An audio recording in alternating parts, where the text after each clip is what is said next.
हम लोग आज मतलब कल हम लोग डिस्कशन कर रहे थे, PYQ डिस्कशन कर रहे थे। आज हम लोग डिस्कशन करेंगे पॉपुलेशन ज्योग्राफी का कुछ हम लोग आज लगभग 30 देख लेते हैं, पूरा पॉपुलेशन ज्योग्राफी का उसका पूरा थ्योरी देख लेते हैं। सबसे पहला पॉपुलेशन ज्योग्राफी क्या होता है? पॉपुलेशन ज्योग्राफी हम लोग क्या देखे थे कल? क्या देखे थे? जवाब दो, सबको आवाज होना चाहिए, डिस्कशन है। क्या देखे थे पॉपुलेशन ज्योग्राफी? पॉपुलेशन का मतलब होता है जनसंख्या। पॉपुलेशन का मतलब क्या होता है? जनसंख्या। जनसंख्या किसको कहते हैं? सब तो जानते हैं, किसी भी विशेष स्थान पर लोगों की संख्या क्या कहलाती है? जनसंख्या। मतलब कोई भी विशेष क्षेत्र में, जैसे भी हम लोग यहाँ पे कितना लगभग 10-12 को है ना, तो 10-12 को ही क्या कहलाएगा? ये जनसंख्या कहलाएगा।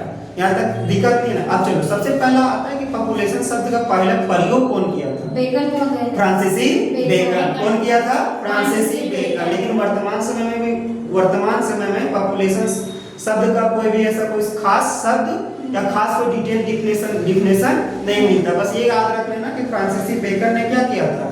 पॉपुलेशन शब्द का प्रयोग किया था। उसके बाद डेमोग्राफी शब्द का प्रयोग किसने किया था? कल भी हम लोग देखे थे, डेमोग्राफी शब्द का प्रयोग किसने किया था? अकील गोयड। ये कहाँ थे? ये बेल्जियम के थे। कहाँ थे? बेल्जियम के भूगोलवेत्ता अकील गोयड ने क्या किया था? डेमोग्राफी शब्द का प्रयोग किया था। इन्होंने एक पुस्तक लिखा था, उस पुस्तक का नाम था study of human population. Study of human population कब दिया था? 1885 में। 1885 में कब दिया था? 1885 में। पुस्तक का नाम क्या था? Study of human population.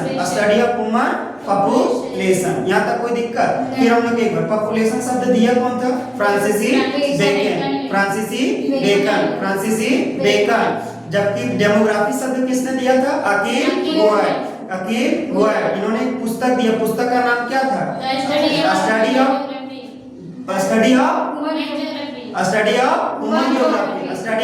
Human geography ने स्टडी ऑफ ह्यूमन पॉपुलेशन, जनसंख्या के शब्द से देगा ना, स्टडी ऑफ ह्यूमन पॉपुलेशन कब? 1885। ये हम लोग बेसिक देखे। फिर हम लोग देख लेते हैं, कल भी क्लास में हम लोग डिस्कस किए थे कि जनसंख्या भूगोल का विकास कैसे हुआ। विकास, और हम लोग इसका विकास विषय क्षेत्र देखेंगे। सबसे पहले हम लोग विकास देख लेते हैं। तो सबसे पहले यदि जनसंख्या को मापने का काम सबसे पहले किसने किया था? हम लोग कल भी बताए थे। कौन किया था? विलियम, अरे नहीं रे पागल, विलियम पेटी ने सबसे पहला की जनसंख्या को मापने का काम कौन किया था? विलियम पेटी। सबसे पहला कौन किया था? विलियम पेटी। उसके बाद यदि जनसंख्या को वैज्ञानिक तौर पे क्या बोला जाए? यदि जनसंख्या को वैज्ञानिक तौर पे विकास करने का सबसे पहला काम कौन किया? TR Malthus. जनसंख्या मतलब ये वैज्ञानिक तरीका से विकास करने का काम कौन किया? टीआर माल्थस ने अपना सिद्धांत क्या दिया था? उसका प्रमुख पुस्तक का नाम याद रखना, ये इंपॉर्टेंट क्वेश्चन बनता है। An essay of population geography किसका पुस्तक है? ये PYQ देख लेना, हम लोग का PYQ क्या है? बहुत बार पूछा है। 1798 में लिखा कब था? 1798 में। कब लिखा था? क्या था पुस्तक का नाम? An essay of population geography। ठीक है, इन्होंने अपना सिद्धांत दिया था। सिद्धांत में बताया था कि जो जनसंख्या का वृद्धि होता है वो जियोमेट्रिक तरीका से होता है। यदि क्या होता है? जियोमेट्रिक का नहीं मतलब यदि आज 1 बढ़ा है, कल 2 बढ़ेगा, फिर 4 बढ़ेगा, फिर 8 बढ़ेगा, फिर 16 से 32। और इन्होंने यह बताया था कि 25 साल में जनसंख्या क्या हो जाता है? दोगुना हो जाता है। जबकि इन्होंने बताया था कि जो खाद का वृद्धि होता है, जो खाने वाला चीज वृद्धि होता है, उन्होंने क्या बताया? अंकगणित, मतलब 1 से 2, 2 से 3, 3 से 4 और उन्होंने माल्थस के बारे में और डिटेल आगे देखेंगे। हम लोग किसी को बेसिक देख रहे हैं। उसके बाद हम लोग क्या देखेंगे कि जो सामाजिक विकास करने का काम कौन किया था? नहीं, सामाजिक कौन किया था? अरे कार्ल एक सैंडर्स था जो यहाँ पे क्या किया था? यहाँ पे जालियांवाला बाग में इतिहास में देखें, लेकिन जो जनसंख्या भूगोल में कार्ल सैंडर्स क्या किया था? जनसंख्या भूगोल को सामाजिक दृष्टि से विकास करने में योगदान दिया था। इनका प्रमुख पुस्तक नाम क्या था? ज्योग्राफिया प्रॉब्लम्स ज्योग्राफी था। उसके बाद हम लोग ये भी देखें कि यदि कोई संस्थागत विकास करने का काम कौन किया था? जेलेंस्की। नहीं, संस्था मतलब कोई ऐसा देश या कोई ऐसा यूनिवर्सिटी होगा ना जहाँ जनसंख्या भूगोल पे जोर दिया गया था, वो कौन सा था? यूएसएसआर, सोवियत संघ में। यूएसएसआर, सोवियत संघ ने क्या किया था? संस्थागत तरीका से जनसंख्या भूगोल को विकास करने में योगदान दिया। और जो सबसे इंपॉर्टेंट चीज अभी तक हम लोग जो पढ़े उसमें जो सबसे इंपॉर्टेंट चीज क्या पता है? याद रखना, जनसंख्या भूगोल का पिता किसे कहा जाता है? जीटी त्रिवार था। जीटी त्रिवार था। इनका प्रमुख पुस्तक का नाम क्या था? केस ऑफ नहीं, या case for population geography of नहीं, फोर है, या केस फॉर पॉपुलेशन ज्योग्राफी का 1953 में। त्रिवार्ता के बारे में ये चीज इंपॉर्टेंट याद रख लेना ना कि 1953 में, कब? 1953 में। कहाँ पे? विकिंसन यूनिवर्सिटी। कहाँ? ये अमेरिका में। विकिंसन यूनिवर्सिटी का ये क्या थे? प्रोफेसर थे। कौन सा यूनिवर्सिटी का प्रोफेसर थे? विकिंसन यूनिवर्सिटी के क्या थे? प्रोफेसर थे। साथ ही साथ ये भी हम लोग याद रखेंगे ना कि इन्होंने जो जनसंख्या संघ होता है, अमेरिका जनसंख्या संघ जो होता है उनका क्या थे? अध्यक्ष थे। क्या थे? अध्यक्ष। क्या थे? अध्यक्ष। लालू तुम्हारा आवाज नहीं आ रहा। क्या थे ये? अध्यक्ष। इनका प्रमुख पुस्तक का नाम क्या था? अभी तुरंत बताएंगे। शोध पत्र। इनका प्रमुख शोध का नाम क्या था? Case study for population geography. इन्होंने कुछ कथन दिया था। कथन बोला था कि जनसंख्या है, मतलब जनसंख्या भूगोल सभी भूगोलों क्या क्या है? ये पृष्ठभूमि है, और बिना जनसंख्या भूगोल का कोई भूगोल पढ़ना क्या है? असमर्थ है। मतलब जनसंख्या भूगोल ही क्या है? जनसंख्या भूगोल ही भूगोल का क्या है? बैकबोन कह सकते हैं। क्या ये? बैकबोन है। समझ में आ गया यहाँ तक? अब देखिए त्रिवार्ता का एक हम लोग किताब देख ली। किताब का नाम क्या था? या case study for population geography 1953 में। फिर 1954 में जेलेस्की के साथ मिलकर के इन्होंने दिया था या वर्ल्ड पैटर्न को या population pattern for tropical Africa. कहाँ दिया था? अफ्रीका के बारे में था कि पॉपुलेशन पैटर्न कैसा है। क्या बताएं? जेलेस्की के साथ मिलकर के 1954 में क्या दिया था? पॉपुलेशन पैटर्न दिया था। कहाँ का? ट्रॉपिकल अफ्रीका के बारे में दिया था। यहाँ समझ में आया? अफ्रीका के बारे में कब दिया था? 1954 में। किसके साथ मिल करके? जेलेस्की के साथ मिल करके। फिर 1962 या 63 में, शायद 1963 में इन्होंने वर्ल्ड पैटर्न मतलब पॉपुलेशन पैटर्न कहाँ दिया? पूरा वर्ल्ड के बारे में दिया था। समझ में आया? फिर हम लोग देख लेते हैं कि प्रमुख विद्वान जैसे पी जेम्स था। पी जेम्स का प्रमुख पुस्तक का नाम क्या था? लालू बताएगा। पी जेम्स का प्रमुख पुस्तक का नाम क्या था? अरे आज कर। पी जेम्स का प्रमुख पुस्तक का नाम क्या था? आज कर। चलो रानी बताएगी। Population geography. नहीं, पॉपुलेशन ज्योग्राफी तो इसका गार्नियर का है। सॉरी, पॉपुलेशन ज्योग्राफी इसका है, जेलेस्की का है। बताओ। मॉडर्न। अरे पी जेम्स का मतलब ज्योग्राफिकल स्टडी, ज्योग्राफिकल पॉपुलेशन मतलब स्टडी ऑफ ज्योग्राफिकल पॉपुलेशन अर्थात भौगोलिक जनसंख्या अध्ययन। क्या बताए थे? जनसंख्या का भौगोलिक अध्ययन किसका है? पी जेम्स का। जनसंख्या का भौगोलिक अध्ययन किसका है? पी जेम्स का। और पॉपुलेशन ज्योग्राफी किसका है? पॉपुलेशन ज्योग्राफी क्लार्क का। सॉरी, पॉपुलेशन ज्योग्राफी किसका है? क्लार्क का। Population geography Clark. और ज्योग्राफी ऑफ पॉपुलेशन किसका है? गार्नियर का। किसका ये? गार्नियर का। पॉपुलेशन देखो, ज्योग्राफी ऑफ पॉपुलेशन किसका है? गार्नियर। और सिर्फ पॉपुलेशन ज्योग्राफी किसका है? क्लार्क। ठीक है। और जेलेस्की का प्रमुख पुस्तक का नाम क्या है?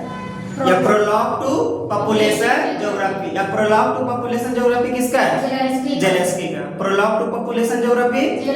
उसके बाद ज्योग्राफी ऑफ पॉपुलेशन और पॉपुलेशन ज्योग्राफी क्लार्क। और मतलब जनसंख्या का भौगोलिक अध्ययन पी जेम्स। या case study for population geography Trewartha. या मतलब या क्या बोला जाएगा किसका? An essay of population geography Malthus का। कब? 1798 त्रिवार्ता कब दिया? 1953 में। जनसंख्या भूगोल सभी भूगोल का क्या पृष्ठभूमि कथन किसका है? त्रिवार्ता का। किसका है? त्रिवार्ता का। ये हम लोग क्या देखें? जनसंख्या भूगोल का विकास देखें। क्या देखें? विकार देखें। अब इसका विषय क्षेत्र हम लोग 3 अध्ययनों में पढ़ते हैं। 3 वैज्ञानिक ने अपना अपना विकास क्षेत्र दिया था। समझ में आ रहा है नहीं? Yes, sir. आ रहा है ना? चलो, जनसंख्या भूगोल का विकास 3 वैज्ञानिकों ने किया था। एक जेलेस्की ने किया था, त्रिवार्ता ने किया था और क्लार्क ने किया था। कौन कौन? क्लार्क हो गया, जेलेस्की होगा और त्रिवार्ता ने। इतना इंपॉर्टेंट देखो, इतना डिटेल पढ़ोगी, सिर्फ कौन किया था ये याद रख लो, समझ में आए। देखो, त्रिवार्ता ने भी 3 स्टेज में विकास किया, क्लार्क ने भी 3 स्टेज बताया था और त्रिवार्ता ने भी कितना बताया? 3। मतलब तीनों वैज्ञानिक ने 3 स्टेज क्या बताया था? जनसंख्या भूगोल का विकास हुआ। अब हम लोग ये क्या देखे थे? बेसिक। अब जनसंख्या जो होता है, अब जनसंख्या इसमें पता किसी न किसी प्रकार का आंकड़ा को संग्रह किया जाता है। अब आंकड़ा 2 प्रकार का हो सकता है। आंकड़ा कितना प्रकार का हो सकता है? 2 प्रकार। अरे होता है क्या? एक होता है प्राथमिक डाटा, मतलब आंकड़ा, और दूसरा होता है द्वितीयक डाटा। प्राथमिक डाटा आगे लालो होता है, बताओ बता। चलो रानी तुम बताओ, प्राथमिक डाटा। प्राथमिक आंकड़ा उसे कहते हैं जहाँ हम लोग खुद जा करके आंकड़ा क्या शोधकर्ता स्वयं जाकर के क्या करता है? उसके बारे में जानकारी लेता है। जबकि द्वितीयक डाटा में क्या होता है? शोधकर्ता उसमें जाता नहीं, वो क्या करता है? गूगल के माध्यम से हजार बैठे। जैसे हम लोग अभी मान के जो किसी का प्रोजेक्ट बनाना होता है तो वहां तुम जाती हो नहीं ना? चट चैट जीपीटी खोलती, चट खोल देती हो ना? ये मेरा क्या हो जाएगा? Secondary data. यदि लागत के आधार पर देखा जाए तो प्राथमिक डाटा क्या है? ज्यादा खर्चीला है अपेक्षाकृत द्वितीयक डाटा। यदि समय के आधार पर देखा जाए तो प्राथमिक डाटा क्या लगता है? उसको संग्रह करने में अधिक समय लगता है, जबकि द्वितीयक डाटा में क्या लगता है? और यदि त्रुटियां के बारे में देखें तो प्राथमिक डाटा में त्रुटियां की संख्या क्या होगी? कम होगी, जबकि द्वितीयक डाटा में अपेक्षाकृत क्या होगा? ज्यादा होगा। ये मेरा क्या था? आंकड़ा कितना प्रकार? 2 प्रकार। क्या देखें? प्राइमरी डाटा, दूसरा सेकेंडरी डाटा। प्राइमरी डाटा में शोधकर्ता स्वयं जाता है, सेकेंडरी डाटा में क्या करता है? मतलब डायरेक्ट ले लेता है। अब हम लोग देख लेते हैं प्राथमिक डाटा भी। प्राथमिक डाटा भी आप शोधकर्ता किस आधार पर ले सकते हैं? इसमें भी हम लोग कल 5 प्रकार बांट करके देखे थे। क्या देखे थे? पहला शेड्यूल के आधार पर एक शेड्यूल तैयार किया गया। जैसे हम लोग इंटरव्यू होता है, इंटरव्यू में कोई जैसे प्रोजेक्ट तैयार करके लिया, टीचर को दिए शेड्यूल, क्वेश्चन पूछा, फिर हम लोग क्वेश्चनर के माध्यम से, प्रश्नोत्तर के माध्यम से भी हम लोग डाटा को तैयार कर सकते हैं। फिर इंटरव्यू के माध्यम से भी पूछ सकते हैं कि यहाँ पे क्या हुआ, कैसे हुआ। फिर हम लोग ऑब्जर्व करके भी प्राथमिक डाटा को क्या कर सकते हैं? संग्रह कर सकते हैं। जबकि सेकेंडरी डाटा में क्या होगा? ये सब प्रकाशित होगा, कहीं से हम पेपर पढ़ लिए, न्यूज़पेपर पढ़ लिए, मैगजीन पढ़ लिए, किसी का चैट जीपीटी, गूगल प्रकाशित और आप प्रकाशित में हम लोग देख लिए। यहाँ तक दिक्कत। अब हम लोग को जो मैथ पढ़ना है ना, अब इधर चालू होगा हम लोग जो नेट का जो पर्पस है, नेट का जो पर्पस है, जो सबसे इम्पोर्टेंट चीज चालू होगा ये कि जनसंख्या, देखो जनसंख्या संग्रह करने का विधियां कितना है? यदि जनसंख्या संग्रह करने का विधियां कितना है? 3 प्रकार। पहला जनगणना कर, जनसंख्या यदि आपको पता करना है कि कहाँ जनसंख्या कितना, जैसे हजारीबाग का जनसंख्या कितना, इसके बारे में हम लोग को क्या करना पड़ेगा? जनसंख्या जनगणना करना पड़ेगा। दूसरा सर्वे भी कर सकते हैं और तीसरा रजिस्ट्रेशन के माध्यम से पता लगा सकते हैं। जैसे मान के चलो अभी कुछ दिन पहले क्या आया, नेट का एग्जाम आया ना, तो नेट के एग्जाम से हम लोग इससे पता कर लिए कि रजिस्ट्रेशन किया, जितना कोई रजिस्ट्रेशन किया उससे ये साबित लग गया उसको, एग्जामिनर को, एनटीए को ये पता चल गया कितना स्टूडेंट क्या है, एनटीए भर मतलब यूजीसी नेट का तैयारी करने के लिए इच्छुक है तो बहुत सारे, लेकिन इतना जितना कोई रजिस्ट्रेशन किया है सब क्या है। उसी प्रकार जनसंख्या जो सरकार होता है रजिस्ट्रेशन के माध्यम से कि जन्म दर कितना है, जन्म दर कितना है, मृत्यु दर कितना, शिशु लिंग अनुपात कितना, ये सब किससे पता करता है? रजिस्ट्रेशन या सर्वे करके या जनगणना करके करता है। अब हम लोग कल लास्ट में ये भी थे कि जनगणना 2 प्रकार का होता है। एक होता है वास्तविक जनगणना और एक होता है विधिक जनगणना। क्या बताए थे? एक होता है वास्तविक जनगणना और एक होता है विधिक जनगणना। वास्तविक जनगणना क्या है? अरे वास्तविक जनगणना वैसे जनगणना होता है जैसे आज तुम करंट टाइम में यहाँ पहुंची हो और अभी यहाँ पे आया गिनने के लिए, तो तुमको क्या करेगा? यहाँ पे गिन लेगा। ये तुम्हारा क्या होगा? वास्तविक जनगणना। एक लाइन में याद रखना कि वास्तविक जनगणना वैसे जनगणना को कहते हैं आज तुम करंट टाइम में तुम कहाँ पे प्रेजेंट हो, तुम जहाँ पे प्रेजेंट हो उसको हम लोग क्या कहते हैं? वास्तविक जनगणना। जबकि विधिक जनगणना किसको बोलते हैं कि तुम्हारा आवास कहाँ है, निवास स्थान कहाँ, उसके तुम जैसे अभी जनगणना हो रहा है ना, अभी ये तुम्हारा क्या हो रहा है? वास्तविक विधिक जनगणना हो रहा है। तुम अपने घर में जाकर देखेंगे ना, तुमको यहाँ पूछा गया, यहाँ तुमको नहीं, तुम नहीं भी रहेंगे ना फिर भी तुम्हारे बारे में वहां से पूछ लिया जाएगा, तो विधिक जनगणना हो जाएगा। विधिक जनगणना। और अभी यहाँ पे तुम लोग प्रेजेंट, ये सब क्या हो जाएगा? वास्तविक जनगणना। कोई दिक्कत? हम लोग का जो माइंड टॉपिक स्टार्ट आप हो रहा है, इतना याद रहे या ना रहे। अब इस चीज सिर्फ हम लोग जो किताब देखे मतलब विकास देखे, ये याद रख लेना। डाटा किसको कहते हैं कभी कभी पूछता नहीं है, लेकिन हम लोग कॉन्सेप्ट के लिए क्या किए पढ़े। अब हम लोग जनसंख्या वृद्धि का सिद्धांत देखेंगे। जनसंख्या वृद्धि का सिद्धांत देखेंगे। उसमें हम लोग क्या देखेंगे, उसको हम लोग तीन प्रकार के तीन तौर पे पढ़ करके देखेंगे। जिसमें इसमें सबसे पहला जो प्रमुख भूगोलवेत्ता थे उसका नाम क्या था? माल्थस। क्या था? माल्थस। अब हम लोग देखेंगे जनसंख्या वृद्धि का जो प्रमुख कारण बताया, इनको हम लोग तीन स्टेज में देखेंगे। एक माल्थस के पूर्व सिद्धांत, कि माल्थस के जन्म आने से पहले मतलब माल्थस के सिद्धांत देने से पहले, माल्थस का सिद्धांत देने से पहले क्या क्या उसका थॉट था। फिर माल्थस के उपरांत मतलब माल्थस क्या है, फिर माल्थस के बाद भी दो प्रकार का देखेंगे। एक होता है अनुकूलतम जनसंख्या सिद्धांत देखेंगे और हम लोग फिर जैविक सिद्धांत देखेंगे। समझ में आया? फिर हम लोग चलो सबसे पहला क्या बताया, माल्थस के पूर्व, माल्थस के उपरांत और माल्थस के पश्चात। माल्थस के पूर्व माल्थस और माल्थस के माल्थस के पूर्व माल्थस के पश्चात। चलो माल्थस के पूर्व हम लोग कल क्या देखे थे? माल्थस के पूर्व हम लोग देखे थे एक होता है वर्णमात्री और एक होता है फिजियोक्रेटिक। वर्णमात्री में क्या बताया था, जितना ज्यादा जनसंख्या हो उतना ज्यादा देश विकास करेगा। जितना ज्यादा जनसंख्या होगा लेबर की संख्या उतना ही ज्यादा होगा, सैनिक की शक्ति उतना ही ज्यादा होगा। मतलब एक लाइन में जनसंख्या पर क्या किया था, जोर दिया था। जबकि पीरियड मतलब पोस्ट पीरियोडिक बोलता है ना, इन्होंने ये बोलता है कि जनसंख्या का जो विकास होता है वह किस पे डिपेंड करता है, कृषि संसाधन पे निर्भर करता है। इतना इंपॉर्टेंट याद नहीं है। जो हम लोग जो मोस्ट है इसको हम लोग को क्या करना है, रट मतलब रट जाना, रटेंगे तो भुला जाएंगे, समझ जाना। माल्थस क्या था? माल्थस का पुस्तक का नाम an essay of population geography, an essay of population geography का 1798। इन्होंने सिद्धांत क्या दिया, जो जनसंख्या, इन्होंने सिद्धांत दिया कि जनसंख्या का वृद्धि क्या हो रही है, ज्यामितीय विधि द्वारा हो रही, जबकि संसाधन क्या विकास हो रहा है, जबकि जनसंख्या क्या हो रहा है। और इन्होंने बताया कि 25 साल में क्या हो जाएगा जनसंख्या। इन्होंने तर्क क्या दिया था कि जो संतान की उत्पत्ति होती है, इनका जो तर्क मान्यता था, इन्होंने जो अपना जो तर्क दिया, इन्होंने बताया जो संतान की उत्पत्ति जो होता है ना, मनुष्य की जो इच्छा होता है संतोष मतलब बच्चा को जन्म देने का, या हमेशा क्या होता है, अस्थिर होता है। क्या होता है? अस्थिर होता है। ये जीवन भर क्या रहता है, पर्यटन रहता है, ये कभी भी रुकता नहीं। किनका कथन था? माल्थस का कहना था कि जैसे जो संतान उत्पत्ति का जो इच्छा होता है कि 4 साल में, जैसे 50 साल के बाद भी कोई लेडीज को देखेगी तो उसके यहाँ क्या हुआ है, बच्चा हुआ। ये आज ये रुकता नहीं है, क्या है, फैक्ट है कि ये कभी रुकता नहीं है, ये अस्थिर रहता है, ये हमेशा इंसान का क्या होता है, इच्छा बना रहता है। ये कथन किनका है? जबकि संसाधन क्या होता है, जबकि संसाधन अंकगणितीय तरह से वृद्धि होता है।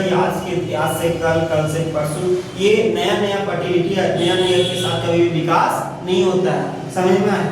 क्या बताया कि जो संतान की उत्पत्ति क्या होता है वह अस्थिर रहता है, हमेशा चलते रहता है, जबकि संसाधन क्या होता है, विकास नहीं होता उतना। ये किनका कथन? माल्थस। जिसके कारण दो प्रकार का क्या होगा, प्रभाव पड़ेगा। एक होगा सकारात्मक भी प्रभाव पड़ेगा, होगा नकारात्मक प्रभाव। ये क्या था? माल्थस। अब माल्थस इसको बचाने के लिए जनसंख्या संसाधन को, जनसंख्या वृद्धि को बचाए तो बचाए कैसे, इन्होंने दो प्रकार का तर्क दिया। क्या तर्क दिया था? प्राकृतिक तर्क दिया था, दूसरा दिया था आर्टिफिशियल तर्क। प्राकृतिक तर्क में उन्होंने क्या बताया, सब रानी बताया, बाढ़ आ जाना, बीमारी हो गया, हाँ आपदा हो गया, भूकंप फट गया, ज्वालामुखी विस्फोट हो गया, मतलब किसी ना मतलब नेचुरल तरीका से हो गया, जिसके मेरा क्या हो जाएगा, जनसंख्या कम होगा, ये मेरा क्या हो जाएगा, प्राकृतिक कारण। क्या बताया?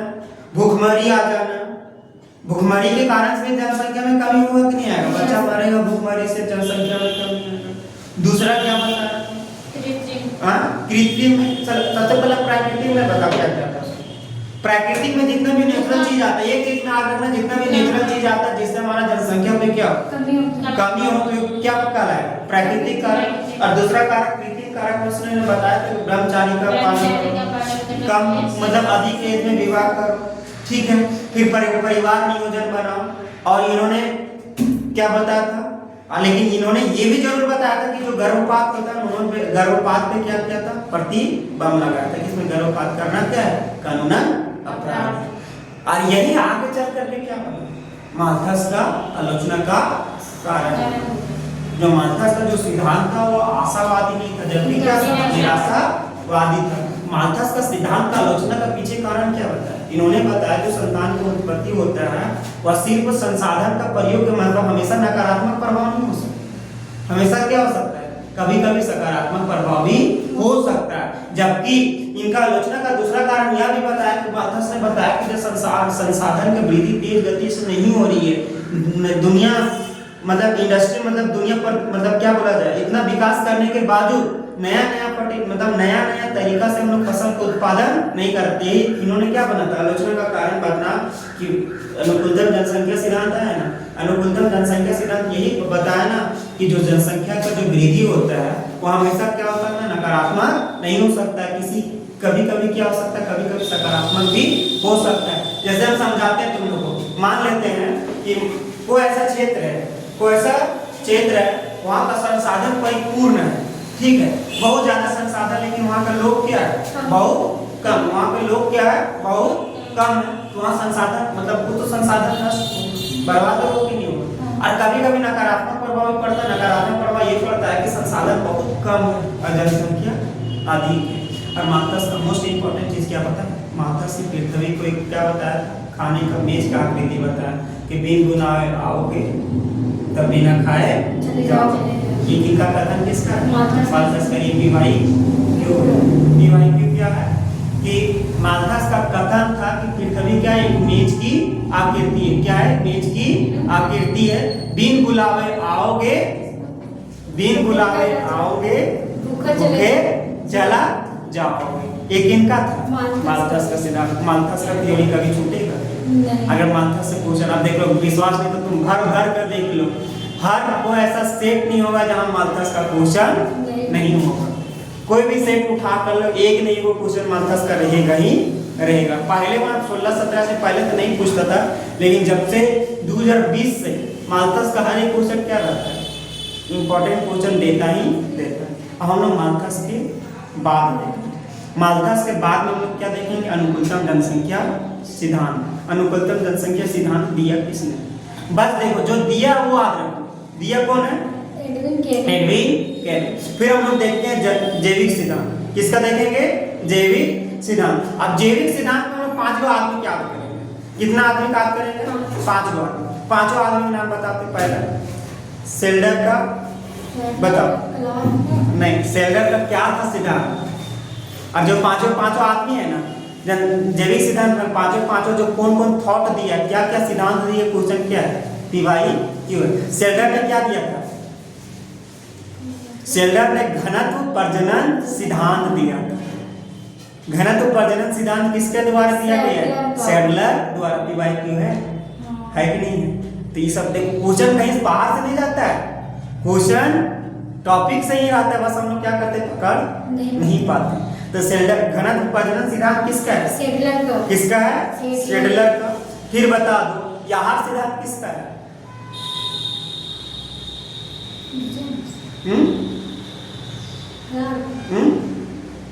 अरे यार डबल लड़े किसका है? डबल डे किसका सिद्धांत है? ये याहर सिद्धांत। जैविक सिद्धांत किसका था? घनत्व प्रजनन सिद्धांत किसका था? किसका था? किसका था? और प्रजनन सिद्धांत किसका मतलब घनत्व प्रजनन सिद्धांत किसका था? और याहर सिद्धांत डबल डे। और जैविक सिद्धांत किसका है? क्या? जैविक सिद्धांत स्पेंसर। जैविक सिद्धांत किसका है? स्पेंसर। जैविक सिद्धांत किसका है? जैविक सिद्धांत डबल डे का घनत्व प्रजनन सिद्धांत सेडलर। सॉरी किसका था? Sadler model. चलो विकासवादी सिद्धांत स्टेपर किसका था? स्टेपर। मतलब क्या था विकासवादी सिद्धांत? स्पेंसर। स्पेंसर क्या था? स्पेंसर क्या था? स्पेंसर क्या था? स्पेंसर। फिर से बता। डबल डे का चलो प्रोटीन उपभोग सिद्धांत किसका है? प्रोटीन उपभोग मतलब सिद्धांत क्रेस्टा। प्रोटीन उपभोग सिद्धांत प्रोटीन उपभोग सिद्धांत प्रोटीन उपभोग सिद्धांत प्रोटीन उपभोग सिद्धांत और क्या बोलते हैं घनत्व प्रजनन सिद्धांत घनत्व प्रजनन सिद्धांत अनुकूलतम जनसंख्या सिद्धांत Edwin Cannan and essay of the population geography Malthus का या case study for population geography JT Trewartha का। ठीक है, अब यहाँ से कभी भूलोगे क्या? क्वेश्चन ही पूछता है, इसके डिटेल अंदर जाने से कोई आवश्यकता नहीं। दिया कौन है? या फिर हम लोग देख लेते हैं जनसंख्या संक्रमण सिद्धांत देखें। अब हम लोग जनसंख्या वृद्धि का सिद्धांत देखें। अब जनसंख्या संक्रमण सिद्धांत क्या था? पांचों आदमी का नाम करेंगे, अगर नहीं पूछे। पहला थॉमसन, पहला कब? 1929 में। कितना स्टेज में बताया? 3 स्टेज। कितना स्टेज? 3 स्टेज का 1929। पहला कौन था वैज्ञानिक? पहला भूगोलवेत्ता थॉमसन। पहला भूगोलवेत्ता थॉमसन। कितना स्टेज? उसके बाद नोवेस्टीन का 1945। ये भी कितना अवस्था? 3 अवस्था। कितना अवस्था? 3 अवस्था। फिर त्रिवार्ता, फिर काल्स एवं त्रिवार्ता। 2 आदमी हो गया काल्स एवं त्रिवार्ता। कितना स्टेज?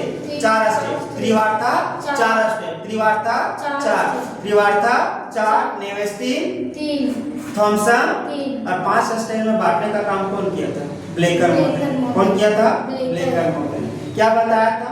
ब्लेकर महोदय ने बताया था मतलब उच्च जन्म दर उच्च मृत्यु दर। पहले तुम बोल।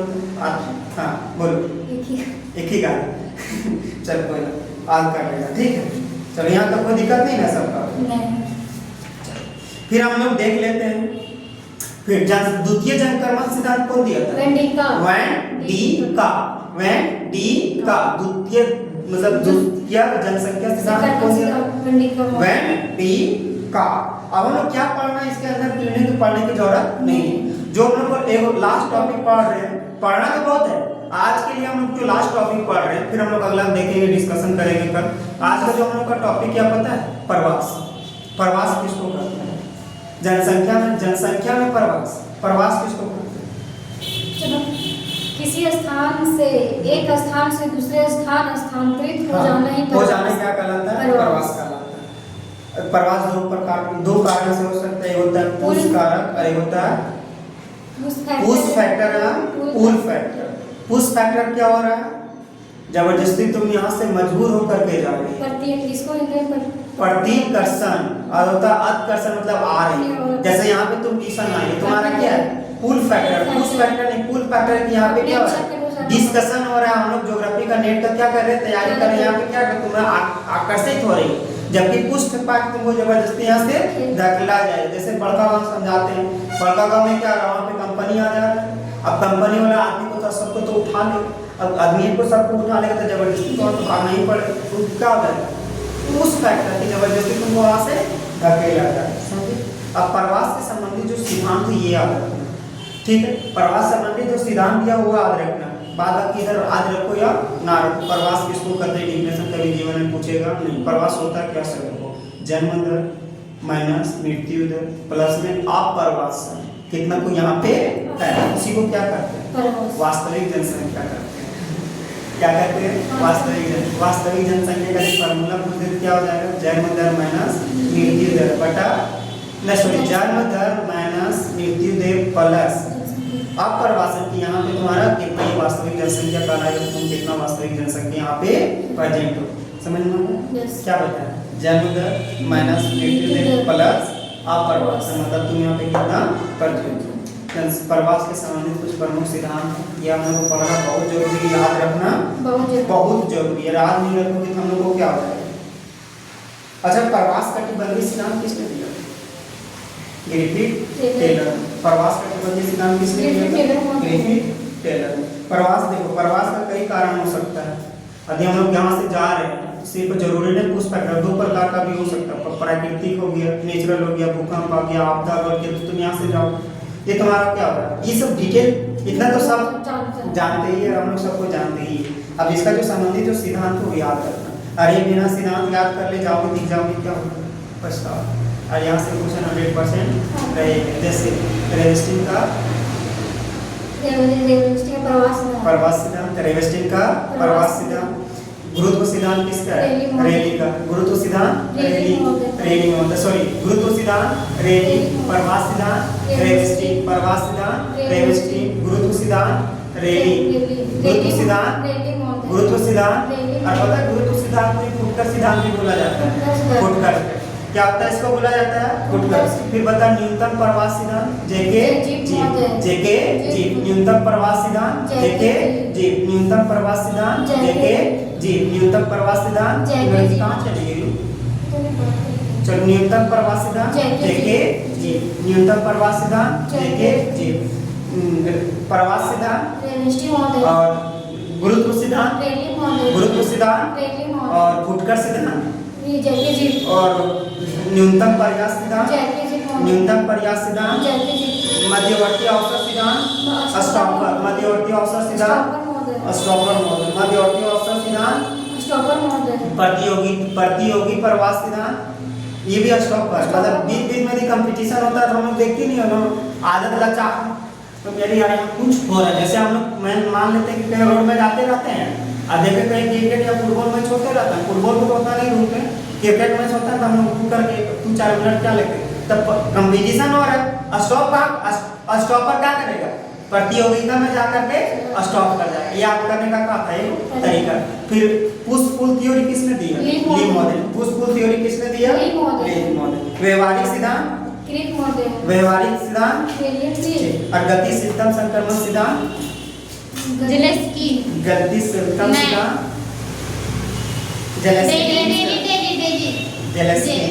गति सिस्टम संक्रमण सिद्धांत किसका है? चलो अब आ करके यहाँ पे एक बार कौन फास्ट रिवीजन करवाए, आज का इतना ही छोड़ते हैं, हम कल करा देंगे, हम कल बोलेंगे कल थोड़ा बहुत आज हम कॉलेज जाएंगे भैया।